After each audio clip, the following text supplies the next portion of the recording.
నమస్తే, welcome to our channel. నేను మీ anchor రేవక. ప్రస్తుతం మనతో పాటు ఉన్నారు ఫిజియోథెరపిస్ట్ భాను పూర్ణిమ మేడం. హాయ్ మేడం, నమస్తే. నమస్తే. సో మేడం, వాకింగ్ చేసేటప్పుడు ఎలా నడవాలి, ఎంత స్పీడ్ గా నడవాలి? కొంతమంది ఏంటంటే ఫర్ ఎగ్జాంపుల్స్ ఇట్లా చేతులు ఈ విధంగా వేస్తూ ఉంటారంట. సో అలా కాదు, బాడీని ఒక పర్ఫెక్ట్ పొజిషన్ లో పెట్టుకొని నడవాలి. సో పాదం అనేది ఎలా వేయాలి, సో అవన్నీ కూడా మన వ్యూయర్స్ కి ఈ రోజు మీ వీడియో ద్వారా చెప్పాలి అనుకుంటున్నాను. ఏమంటారు? ఓకే అండి, డెఫినెట్లీ చెప్దాము. చాలా మందికి చాలా డౌట్స్ ఉంటాయి. సో ఇవాళ మీరు కరెక్ట్ క్వశ్చన్స్ అడిగారు. సో ఎలా చేయాలి అనేది చేసి చూపిద్దాం. సో ఫస్ట్ మనము నడిచేటప్పుడు మన పోస్చర్ అనేది చాలా ఇంపార్టెంట్. సో నడిచేటప్పుడు ఎలా పడితే కొంతమంది ఇట్లా షోల్డర్స్ ఇట్లా వేసి నడుస్తారు, లేకపోతే కాలుకి కిందికి వేసి నడుస్తారు, పైకి చూస్తూ నడుస్తారు, లేకపోతే ఇట్లా ఇట్లా అనుకుంటూ నడుస్తారు. సో అలా కాకుండా ఫస్ట్ మనం వాకింగ్ చేయాలి అని డిసైడ్ అయినప్పుడు మన పోస్చర్ ఎలా ఉండాలి. సో పోస్చర్ మనది ఎప్పుడు కూడా స్పైన్ అనేది స్ట్రైట్ గా ఉండాలి.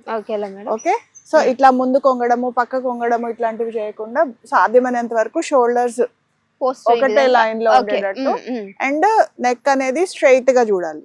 సో పక్కకి కిందికి కాకుండా స్ట్రైట్ గా చూసి న్యూట్రల్ పొజిషన్ లో ఉండి స్టార్ట్ చేయాలి. ఓకే, అండ్ ఇంకొకటి మనం అడుగు పెట్టేటప్పుడు మనది పాదము ఫస్ట్ టచ్ అవ్వాలి. ఓకే, సో చాలా మంది కింద ఈ ఫుట్ అనేది నేలకి టచ్ అవ్వాలి. సో అంటే ఇప్పుడు ఒకవేళ సమస్యలు ఉన్నప్పుడు సాధ్యమైన అంటే మనం గమనించకపోవచ్చు, కానీ నడిచేటప్పుడు పాదం మొత్తం ఇట్లా పెట్టడం గానీ లేకపోతే ఇలా టోస్ ముందు పెట్టడం గానీ, సో ఇట్లాంటి అలవాటు కొంచెం ఉంటుంది.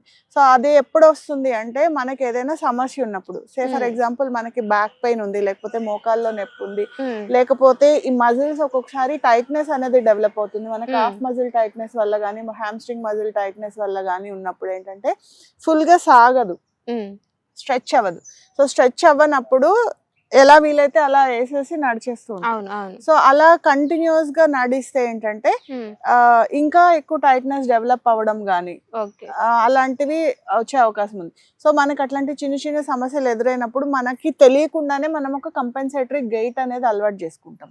సో అలా అదే పద్ధతిలో మనము నడక గనుక కంటిన్యూ చేస్తే లాంగ్ టర్మ్ లో ప్రాబ్లమ్స్ వచ్చే ఛాన్సెస్ ఉంటాయి. సో అందుకని మనం వేసే ప్రతి అడుగు, ఎస్పెషల్లీ మనం వాకింగ్ చేసేటప్పుడు, అంటే ఉట్టప్పుడు మనకి కాన్షియస్ లో ఉండకపోవచ్చు, మనం గమనించలేకపోవచ్చు, బట్ మనము స్పెసిఫిక్ గా ఈ వాకింగ్ అనేది చేసేటప్పుడు సో మన అడుగు ఎలా పడుతుంది అనేది గమనించుకొని చేస్తే దీన్ని ఆటోమేటిక్ గా కరెక్ట్ చేసేసుకోవచ్చు. సో వేసే ప్రతి అడుగు ఫస్ట్ మడం అనేది నేలకు టచ్ అవ్వాలి, తర్వాత మన ఫుట్ అనేది ల్యాండ్ అవ్వాలి. ఈ ఫుట్ మీద వెయిట్ వచ్చినప్పుడు ఆటోమేటిక్ గా వెనకాల కాలు పైకి లేవాలి, మళ్ళీ వెనకాల కాలు కింద పెట్టినప్పుడు మడమ టచ్ అయ్యి ఇది వెనకాల లేవాలి. సో దీన్ని గేట్ సైకిల్ అంటాం అన్నమాట. సో ఈ విధంగా మన గేట్ అనేది ప్రాపర్ గా ఉందా లేదా చెక్ చేసుకుంటే ఫ్యూచర్ లో ఎలాంటి ప్రాబ్లమ్స్ రాకుండా మనం చూసుకోవచ్చు. ఓకే, సో ఇది first and foremost important point.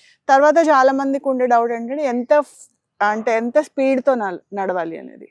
So ఎంత స్పీడ్ తో అంటే రెగ్యులర్ గా మనము నడిచే దానికంటే స్పెసిఫిక్ మనం ఎక్సర్సైజ్ కోసమో ఫిట్నెస్ కోసమో నడుస్తున్నప్పుడు కొంచెం ఫాస్ట్ గా, అలా అని మనకి ఆయాసం వచ్చేసేటట్టు అలాగా కాకుండా సో మనం రెగ్యులర్ వాక్ కంటే కూడా కొంచెం ఫాస్ట్ గా పేస్ చేసుకుంటే సరిపోతుంది. తర్వాత డిస్టెన్స్, సో ఎంత డిస్టెన్స్ లో కాలు పెట్టాలి, సో దానికి కూడా ఒక సైంటిఫిక్ క్యాలిక్యులేషన్ ఉంటుంది.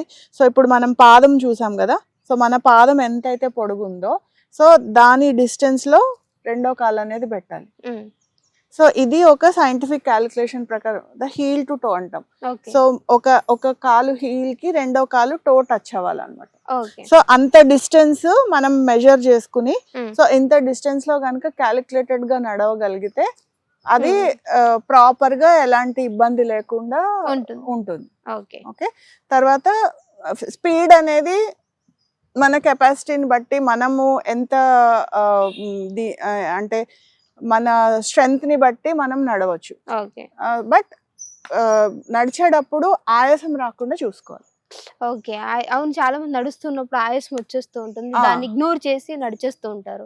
సో అప్పుడు ఏ విధమైనటువంటి ప్రాబ్లమ్స్ ఫేస్ చేస్తారు? సో ఎక్కువగా ఆయాసం వస్తుంది అంటే దాని అర్థం ఏంటంటే మన బాడీకి ఆక్సిజన్ అనేది సరిపోవటం లేదు. అఫ్ కోర్స్ అంటే ఇప్పుడు లాంగ్ టర్మ్ ఇప్పుడు 4 అడుగులు వేయంగానే ఆయాసం వస్తుంది అంటే మనము మన మన బాడీకి స్ట్రెంగ్త్ అనేది సరిపోవట్లేదు అని అర్థం. ఓకే. సో మన స్టామినా పెంచుకోవాలి అంటే స్లోగా మనం ఆక్సిజన్ ఇంటేక్ కెపాసిటీ అనేవి పెంచాలి అంటే స్లోగా మన స్పీడ్ అనేది అలవాటు చేసుకోవాలి. సో అలాగే కాకపోతే డే 1 నుంచే మనం ఇలా వచ్చేయాలి అని అనుకోకూడదు. అలాగే మనకి షార్ట్నెస్ ఆఫ్ బ్రెత్ వస్తుందంటే మన బాడీ అక్కడ చెప్తోంది సో మీకు ఇంత చాలు అని. ఓకే. సో మనం బాడీ చెప్పే మాటని మనం వినాలి, అర్థం చేసుకొని విని సో అక్కడ షార్ట్నెస్ ఆఫ్ బ్రెత్ రాకుండా అంత స్పీడ్ తో నడిస్తే సరిపోతుంది.